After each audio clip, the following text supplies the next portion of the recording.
नमस्कार, आप देख रहे हैं मेडिकल माइक और मैं हूं आपके साथ सन्नी प्रियदर्शी। अभी हम लोग हैं शहर के जाने माने doctor, homeopathic doctor doctor S Chandra sir के पास और आज हम लोग उनसे बात करेंगे कि ये फैटी लीवर क्या होता है और उसका होम्योपैथिक में क्या उपचार है। बहुत बहुत स्वागत है सर आपका मेडिकल माइक में। देखिए, प्रश्न आपने किया कि फैटी लीवर क्या होता है। नेचुरल सी बात है कि जब लीवर सेल्स के अंदर फैट का एबनॉर्मल एक्युमुलेशन होने लगता है, यानी लीवर सेल्स के अंदर जब फैट ज़रूरत से ज़्यादा जमा होने लगती है, सीधी सी बात है, कोई भी चीज़ हो, अगर सेल के अंदर कोई भी एबनॉर्मल चीज़ एक्युमुलेट होने लगते हैं, कोई एबनॉर्मल क्वांटिटी में एक्युमुलेट होने लगती है, तो वो नुकसान पहुंचाती है। जैसे आप खेत में अगर ज़रूरत से ज़्यादा पानी डाल देंगे तो खेत बह सकता है। वैसे ही लीवर सेल के अंदर अगर फैट जमा होने लगेगा ज़रूरत से ज़्यादा, तो वो लीवर सेल को भी डैमेज करने लग जाता है। तो फैटी लीवर दो तरह का होता है। आमतौर पर एक बोलते हैं फैटी डीजनरेशन, एक फैटी इन्फिल्ट्रेशन ऑफ लीवर।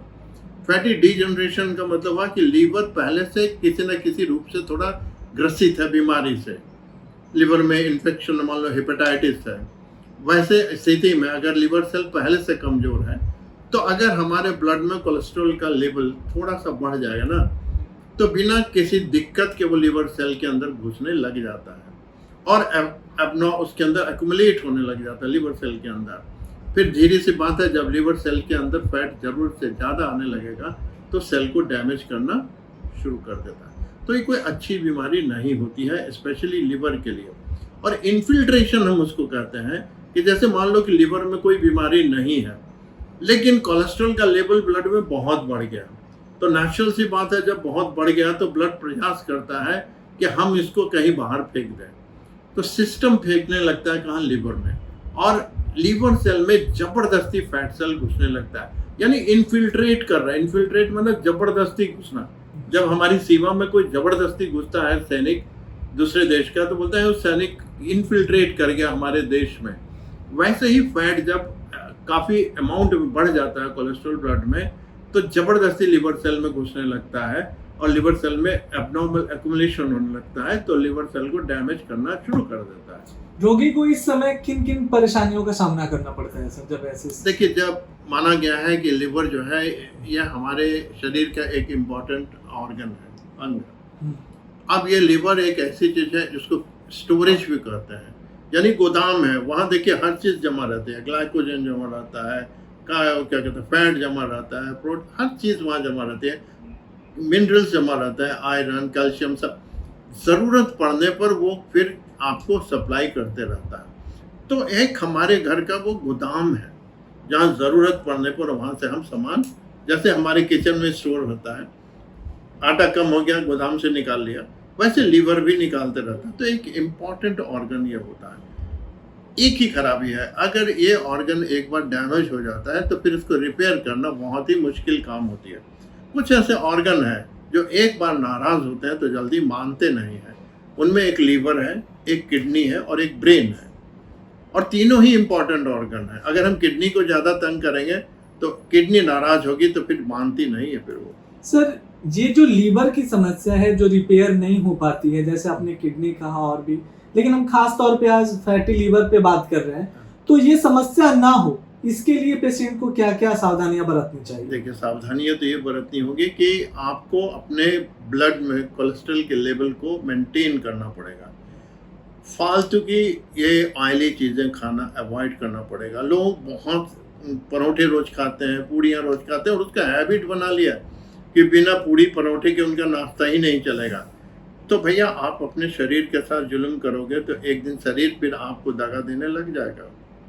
तो ऐसी चीज़ें जो ज़बरदस्ती आप खा रहे हो और एक्सेसिव अमाउंट में खा रहे हैं, पहली चीज़ है कि फ़ैट का इंटेक कम करें, ठीक है।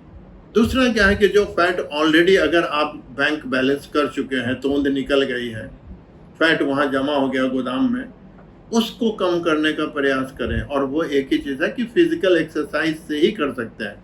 आप ये सोचिएगा कि कोई दवा दे दो इसके लिए जिससे फैट कम हो जाए, ये हो जाए, नहीं होगा उससे। अनटिल अनलेस आप फिजिकल एक्सरसाइज नहीं करोगे, अनटिल अनलेस आप अपने डाइट पर कंट्रोल नहीं करोगे, कभी कल्पना मत करना कि आपका वेट घट सकता है। और अगर ज़बरदस्ती की दवा लेना चाहोगे घटाने के लिए तो आपको नुकसान करेगा वो दवा। सर ये तो बचाव के लिए आपने बताया कि आपको जो है ज्यादा फैट जमा नहीं करना है, स्टोर नहीं करना है। अगर इस चीज को अगर हम लोग ये कहें कि होम्योपैथिक उपचार में कैसे लीवर को एक मतलब अच्छे से रखने के लिए हम होम्योपैथ के क्या किसी दवा का उपयोग कर सकते हैं? जैसे हम लोग लिवर टॉनिक देते हैं, टॉनिक मीन्स जो लिवर के को मेंटेन करके रखता है। उसमें देखिए एक इम्पॉर्टेंट है दवा चेलिडोनियम। चेलिडोनियम को लिवर टॉनिक भी बोलते हैं। तो अगर आप सपोर्ट में चाहें, डाइट कंट्रोल कर रहे हैं, फिजिकल भी कर रहे हैं, लेकिन ऑलरेडी सेल के अंदर जो जमा हो गया है और वो लीवर को वीक कर रहा है, तो लीवर को हम कैसे मजबूत कर सकते हैं, उसके लिए चेलिडोनियम मदर टिंचर आप बेशक 8 बूंद सुबह 8 बूंद रात 1 कप पानी के साथ ले सकते हैं। वो आपके लीवर को थोड़ा सेल्स को स्ट्रॉन्ग करने में हेल्प करेगा। बहुत बहुत धन्यवाद सर आपका मेडिकल माइक में जुड़ने के लिए। अभी हमारे साथ थे शहर के जाने माने homeopathic doctor S Chandra sir, जो बता रहे थे कि फैटी लीवर अगर होने की अगर समस्या आपको हो गई है, अगर आपको फैटी लीवर है तो उस समय आपको किन किन चीजों की सावधानियां बरतनी चाहिए, और होम्योपैथ में जो लीवर को एक मेंटेन करके रखने वाली जो दवाई है उसके बारे में भी सर ने बताया। तो ऐसे ही स्वास्थ्य से जुड़ी तमाम वीडियोज को देखने के लिए आप देखते रहिए मेडिकल माइक और दीजिए हमें इजाजत। नमस्कार।